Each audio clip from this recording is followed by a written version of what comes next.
کرام جناب محمد رسول اللہ صلی اللہ علیہ وسلم کی ذات اقدس پر آزادی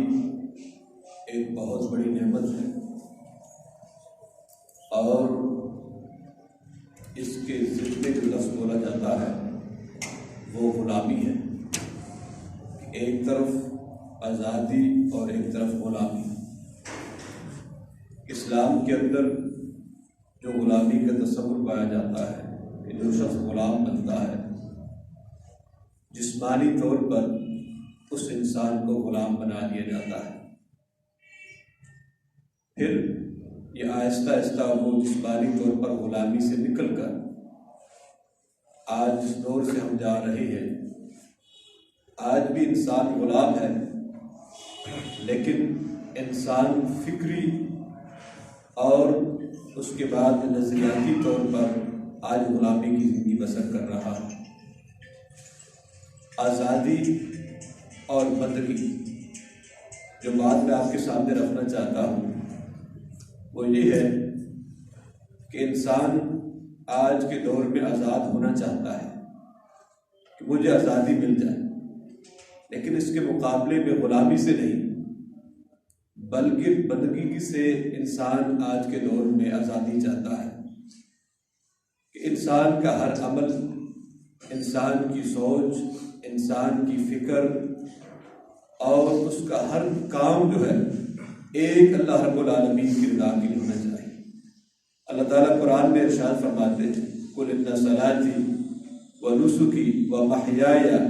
وَمَمَاتِي لِلَّهِ رَبِّ الْعَالَمِينَ کہ انسان کا ہر عمل، اس کی بندگی، اس کی عبادت ایک اللہ رب العالمین کی رضا کے لیے ہونا چاہیے، لیکن انسان اس بندگی سے، اس عبادت سے آزادی چاہتا ہے کہ میں آزاد ہو جاؤں، چاہے عبادت کا تعلق زبان کے ساتھ ہو، چاہے دل کے ساتھ ہو، امید ہو، خوف ہو، محبت ہو،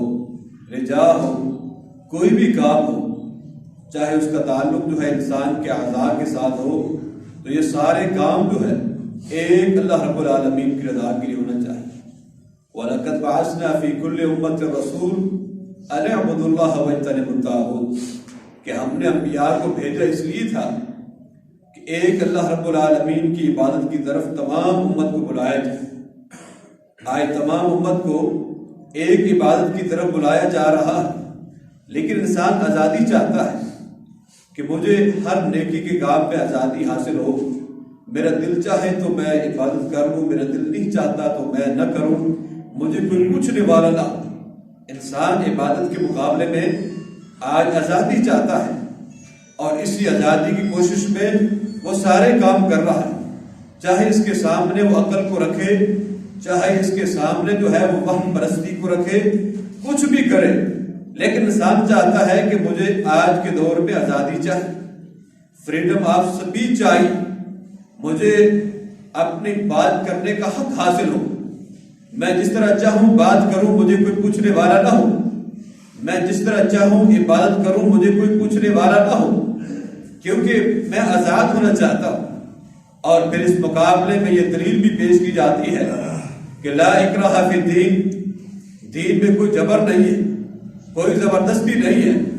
مجھ سے کوئی نہیں پوچھ سکتا کہ میں جس طرح چاہوں جو کام کروں اور جس طریقے سے کروں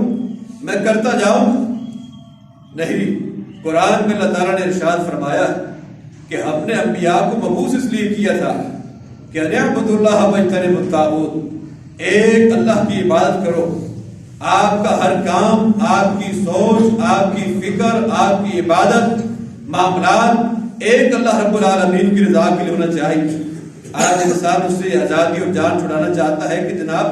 آزادی ہے، میں جس طرح چاہوں زندگی گزاروں، مجھ سے کوئی پوچھنے والا نہ ہو۔ اور اسی طرح جس طرح فرانس کے اندر خاکے شائع کیے گئے نبی کریم صلی اللہ علیہ وسلم کی ذات کے، اس کی بھی یہی بات ہے کہ جناب مجھے آزادی حاصل ہے، میں جس طرح چاہوں اپنے ملک پہ کروں، مجھ سے کوئی پوچھنے والا نہیں ہے۔ اور ہم یہ بات کہہ دینا چاہتے ہیں کہ مسلمانوں کے دلوں پر بڑی چوٹ لگی ہے اور بڑی ضرب لگی ہے اس بات سے، لیکن وہ یہ جاننا چاہتے ہیں ان مسلمانوں کے اندر ایمان موجود ہے کہ نہیں۔ اسی وجہ سے گائے بگائے وہ کچھ نہ کچھ شائع کرتے رہتے ہیں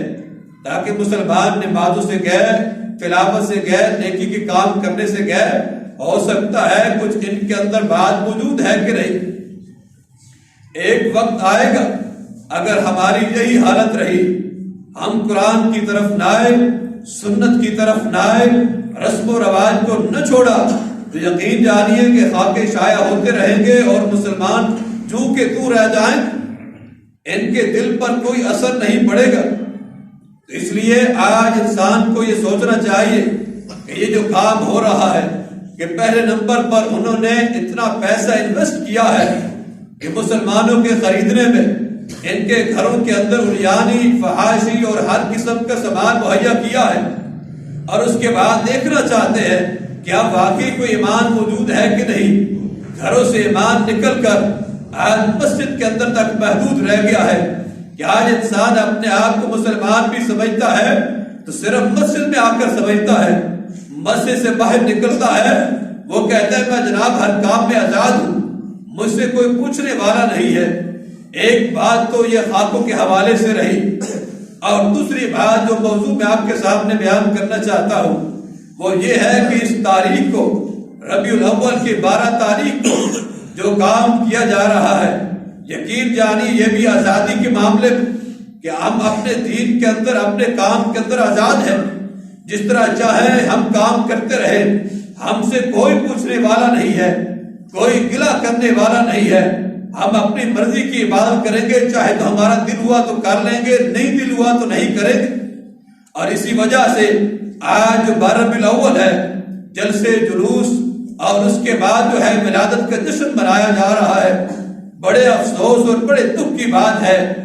کہ ہم ایک طرف جب یہ موضوع بیان کرتے ہیں کہ جناب یہ کام تو بدعت ہے، دین میں نیا کام ہے، پھر اس کے کچھ حوالہ جات بھی بیان کیے جاتے ہیں۔ سب سے پہلے بدعت کسے کہتے ہیں؟ نیا کام ہو دین کے اندر، اس کو ثواب کی نیت کے ساتھ کیا جائے، اسے بدعت کہتے ہیں۔ نہ اس کی عمومی دلیل ہو اور نہ خصوصی دلیل ہو، اس کو دین میں نیا کام اور بدعت کہلایا جائے گا کہ جناب یہ کام بدعت ہے، نبی کریم صلی اللہ علیہ وسلم سے اور نہ ہی قرآن سے اس کی کوئی دلیل موجود ہے، یہ نیا کام ہے، یہ بدعت ہے۔ پھر بدعت ایک حقیقی طور پر ہوتی ہے۔ بدعت حقیقت کا مطلب یہ ہے کہ جس کا کوئی وجود ہی دلیل کا نہ ہو، اور ایک بدعت اضافی ہوتی ہے، اور اس کا مطلب یہ ہے کہ نص تو موجود ہے، مثال کے طور پر نوافل پڑھنے چاہیے،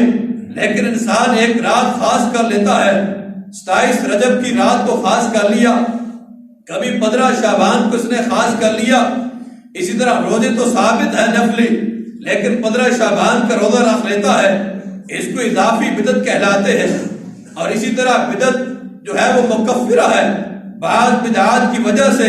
انسان دار اسلام سے خارج ہو جاتا ہے، جیسے تقدیر کا انکار کر دینا،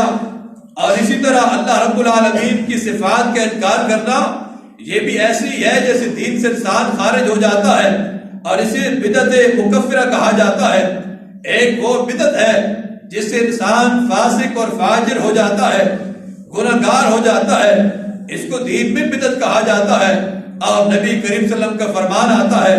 آپ نے فرمایا کل بدعت ضلالہ وکل ضلالۃ فی النار، ہر بدعت گمراہی ہے اور ہر بدعت جو ہے انسان کو جہنم کی طرف لے کر جانے والی ہے۔ لیکن ہم نے کبھی نہیں سوچا اس بدعت کے نقصان کتنے ہیں۔ آج بدعت جو ہے ہر سال بڑھتی جا رہی ہے۔ آج معاشرے میں انسان دیکھ لے، بازار کے اندر انسان دیکھ لے، لائٹیں لگی ہوئی ہے، روضہ رسول بنایا جا رہا ہے، اور اس کے بعد موسیقی عام ہو رہی ہے اور اس پہ ڈانس کیا جا رہا ہے، نبی کریم صلی اللہ علیہ وسلم کے نام کے کیک کاٹے جا رہے ہیں، جناب جشن ولادت منا رہے ہیں۔ یہ کون سا طریقہ ہے جو جشن ولادت منائی جا رہی ہے؟ ہمیں بھی بتائیں، کیا نبی کریم صلی اللہ علیہ وسلم کا فرمان آتا ہے؟ اگر فرمان نہیں ہے، کیا آپ نے اس بات کو چھپایا ہے؟ ہم تک یہ بات کیوں نہیں پہنچی اور تم اس بات کو منائے جا رہے ہو؟ یہ چند ایک دلائل اپنی طرف سے پیش کرتے ہیں کہ جناب جو یہ جشن ولادت ہم مناتے ہیں، نبی کریم صلی اللہ علیہ وسلم کا فرمان آتا ہے من سن فی الاسلام سنتن، جس نے اسلام کے اندر کوئی سنت کو جاری کیا ہے اس کو اس چیز کا اجر ملتا ہے۔ ہم نے اس لیے اچھا کام ایجاد کر لیا ہے، اس کے انسان کو ثواب ملے گا۔ وہاں لفظ جو ہے سنت کے لفظ آئے ہیں، بدعت کا لفظ نہیں آیا کہ جس نے بدعت کو ایجاد کر لیا ہے۔ پھر یقین جانیے اس حدیث کو سامنے رکھ کر اور اس کو پھیلاتے رہتے ہیں کہ جس نے سنت کو جاری کر دی اور اس کو اس کا ثواب ملتا رہے گا۔ اس حدیث کا مطلب تو یہ تھا کہ کچھ ایسی سنتے ہیں کہ انسان وقت کے ساتھ ان کو چھوڑ دیتا ہے اور پھر کسی انسان نے اس طرف اس کی رہنمائی کر دی، انسان پھر وہ کام کرنا شروع کر دیتا ہے، تو اس کو وہ سنت کہا جاتا ہے جس کا پہلے سے ثبوت موجود ہے، لیکن انسان نے اس کو ترک کر دیا اور اس کے بعد دوبارہ کسی نے اس کو جاری کروا دیا، تو اس کے انسان کو اس کا اجر ملتا رہتا ہے۔ ایک دلیل تو وہ یہ پیش کرتے ہیں، لیکن اس پہ کوئی جو ہے بدعت کا لفظ نہیں آتا بلکہ یہ سنت کا لفظ ہے، اور اس دلیل بنا کر عام لوگوں کو گمراہ کیا جاتا ہے۔ دوسرے نمبر پر یہ دلیل پیش کرتے ہیں عمر بن خطاب رضی اللہ تعالی عنہ نے جب صحابہ کرام کو رمضان کے مہینے میں اکٹھا کر دیا اور کہا کہ اس امام کے پیچھے جو ہے آپ تراویح کی نماز پڑھا کریں، اور اس کے بعد بات کہہ دیا کہ یہ ایک اچھی بدعت ہے اور یہ ایک اچھا طریقہ ہے، اس کو انہوں نے کہا کہ بدعت کا لفظ جہاں آیا ہے اس کو بدعت حسنہ کے نام سے یاد کرتے ہیں کہ یہ بدعت حسنہ ہے، اچھی بدعت ہے، اچھا کام ہے، اس وجہ سے اس کو ہم رائج کرتے ہیں کیونکہ عمر بن خطاب نے یہ نیا کام رائج کیا تھا۔ حالانکہ ایسی بات نہیں ہے، اور اس دلیل کا اور اس بات کا مقصد یہ تھا کہ عمر بن خطاب رضی اللہ تعالیٰ عنہ کے دور سے پہلے نبی کریم صلی اللہ علیہ وسلم کے دور میں تراویح کی نماز باجماعت پڑھائی گئی تھی، لیکن اس کے بعد جو ہے فرض ہونے کی وجہ سے، کئی ڈر کی وجہ سے نبی کریم صلی اللہ علیہ وسلم نے چند دن جو ہے اس تراویح کے اہتمام کیا اور اس کے بعد آپ نے چھوڑ دیا، اور اس کے بعد جو ہے ابوبکر رضی اللہ تعالیٰ کے دور میں اس چیز کا اہتمام نہیں کیا گیا، اور جیسے عمر بن خطاب رضی اللہ تعالیٰ کا دور آیا آپ نے ایک امام کے پیچھے جو ہے پہلے الگ الگ پڑھتے تھے اور پھر ایک امام کے پیچھے کر دیا، کہا کہ یہ اچھا کام ہے۔ اس کی دلیل تو موجود ہے کہ نبی کریم صلی اللہ علیہ وسلم جو ہے ان کے دور میں نماز تراویح باجماعت پڑھی جاتی تھی، تو یہ کوئی جو ہے اس کو بدعت حسنہ کے نام دے کر کہہ دیا کہ جناب یہ بدعت حسنہ ہے، اس وجہ سے انسان کو یہ کام کرنا چاہیے۔ کوئی جو نہ قرآن کے اندر نہ سنت کے اندر یہ بات موجود ہے کہ یہ بدعت حسنہ ہے، یہ بدعت سیئہ ہے، یہ اچھا کام ہے اس کو کر لینا چاہیے، اور یہ برا کام ہے اگر کوئی برا کام ہے تو اس کو چھوڑ دینا چاہیے، ایسی بات نہیں ہے۔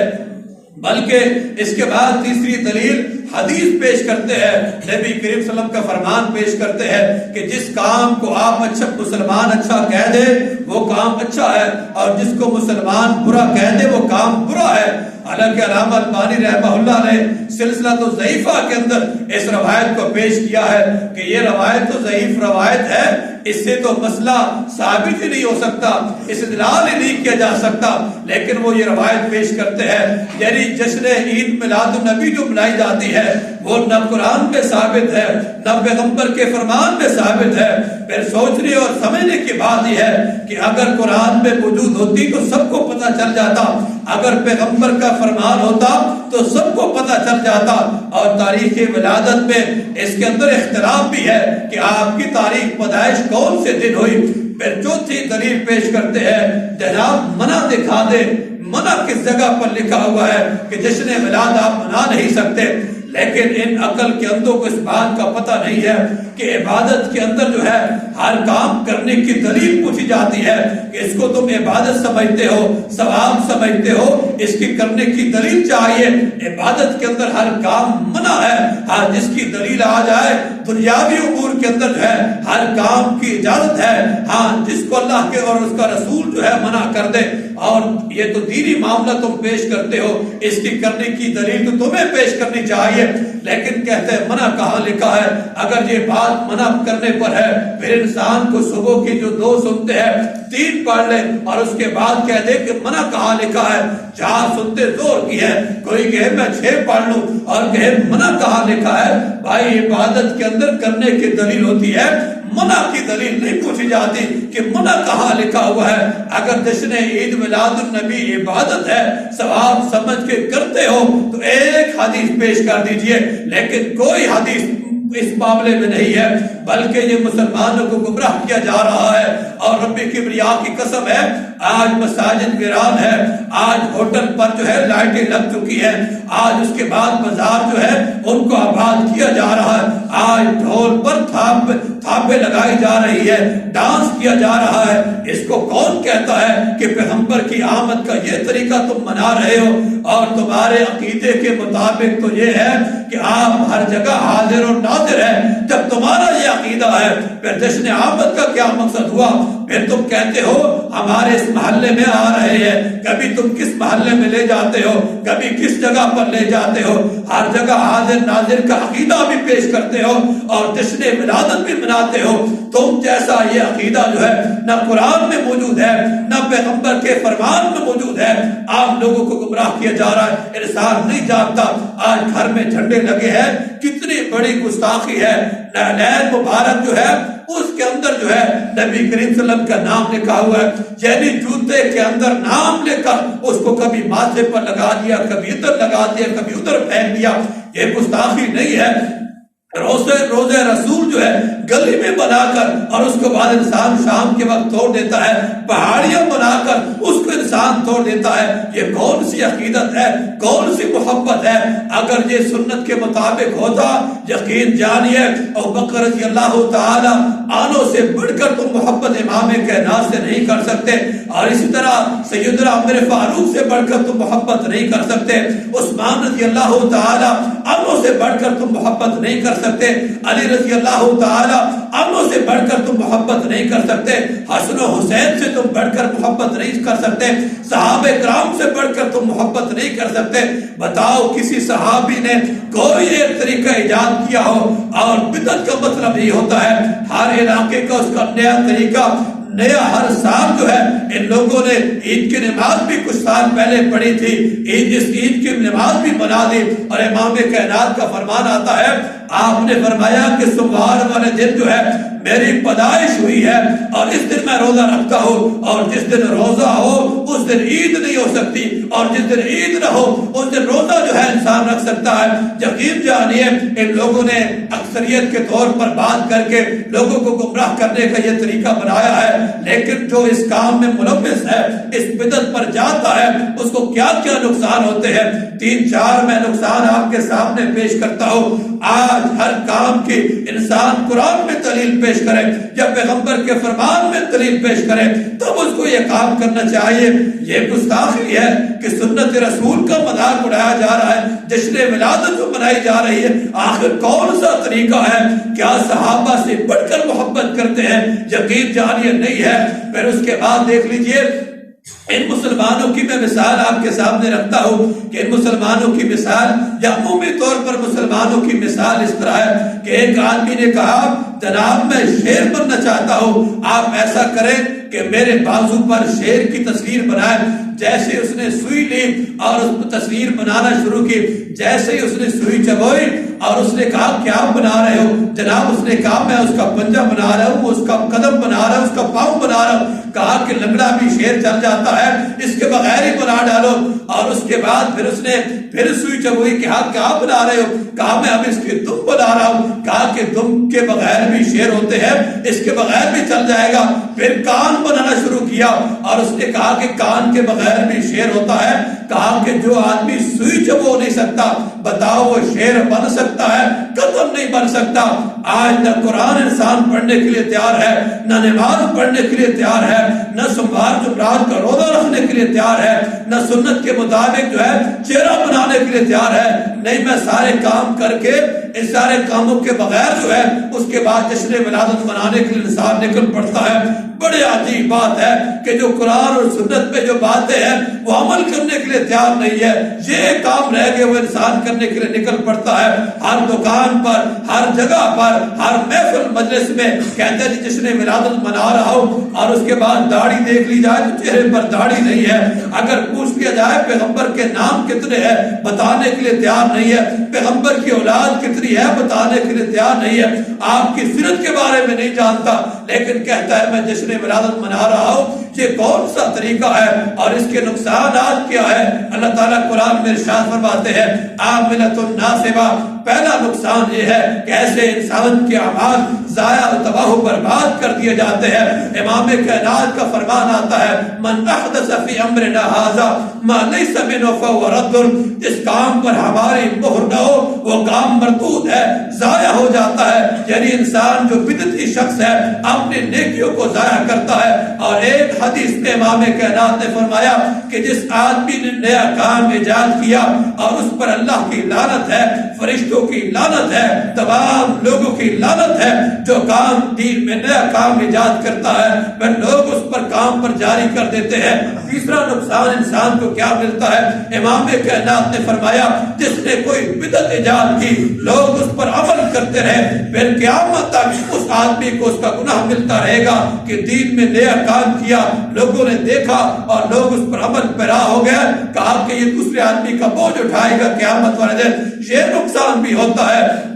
چوتھے نمبر پر انسان کو نقصان کیا ہوگا جب اللہ رب العالمین جو ہے قیامت برپا کرے گا اور اس کے بعد جو ہے حوض کوثر پر لوگوں کو بلایا جائے گا۔ حوض کوثر پر مسلمان جا رہے ہوں گے جام پینے کے لیے، لیکن کچھ ایسے لوگ ہوں گے جن کے درمیان جو ہے دیوار حائل کر دی جائے گی اور امام کائنات فرمائیں گے یہ تو میرے دوست ہے، میرے امتی ہے، ان کو آنے کی اجازت دی جائے۔ اور اللہ رب العالمین کہیں گے انک لا تدری ما احدث بعدک، اے پیغمبر تو نہیں جانتا انہوں نے تیرے بعد دین میں نئے نئے کام کیا ایجاد کر لیے تھے، نئے توہمات کر لیے تھے، نئی نئی بدعات ایجاد کر لی تھی۔ اور اس کے بعد امام کائنات فرمائیں گے سحقن سحقن لمن غیر بعدی، کہا دور ہو جاؤ دور ہو جاؤ، تم نے دین میں نیا کام ایجاد کر لیا تھا، دین میں نئی نئی بدعات ایجاد کر لی تھی۔ آج ہر کام جو ہے انسان کو سنت کے مطابق کرنا چاہیے۔ اور سب سے بڑی محرومی کیا ہوتی ہے؟ ایک تو حوض کوثر سے انسان محروم رہ جائے گا جنہوں نے دین میں نئے کام کیے اور ان کو سنت سمجھ کے کرتا رہا، اور ایک محرومی انسان کو یہ ملتی ہے کہ انسان توبہ سے محروم ہو جاتا ہے۔ ایسا شخص کبھی توبہ نہیں کرے گا کیونکہ یہ کام ثواب سمجھ کے کر رہا ہے، نیک نیتی کی بنیاد پر کر رہا ہے، غلوب میں کر رہا ہے، عقیدت میں کر رہا ہے، یہ نہیں جانتا کہ دین میں نیا کام ہے اس کو ثواب نہیں ملے گا۔ آج ہر مسلمان کو چاہیے، ایک تو میں نے فرانس کے جو خاکے شائع کی ان کے بارے میں بتایا تھا کہ لوگوں اس وجہ سے شائع کیے جاتے ہیں، ہم مسلمانوں کے ایمان دیکھنے کے لیے۔ آج اگر ہم یہ عزم کر لیں کہ ہم نے اپنے آپ کو قرآن و سنت کا پابند بنانا ہے، اپنے گھر میں قرآن و سنت کو لاگو کرنا ہے، اپنے بچوں کو قرآن و سنت کا داعی بنانا ہے، یقین جانیے اس بات سے رک جائیں گے، باز آ جائیں گے۔ لیکن یہ جانتے ہیں کہ ہم نے مسلمانوں کو انٹرنیٹ جیسی سہولیات دی ہے، کیبل دی ہے، فحاشی جانے کا سارا سامان مہیا کیا ہے، ہم دیکھتے ہیں ان کے اندر ایمان کی کوئی بات موجود ہے کہ نہیں ہے، اس وجہ سے یہ وہ کام کرتے ہیں۔ اور ہم جو ہے اس بات پر آج نشاندہی کرنا چاہتے ہیں کہ جو سفیر ہے فرانس کا اس کو یہاں سے نکالا جائے اور اس کو اپنے ملک میں بھیجا جائے۔ یہ مسلمانوں کے جذبات سے کھیلنے والی بات ہے۔ اور دوسری بات جو رکھی ہے کہ ہر کام جو ہے سنت کے مطابق انسان کو کرنا چاہیے، اگر سنت کے مطابق نہیں ہے اس کے انسان کو ثواب نہیں ملے گا۔ اللہ رب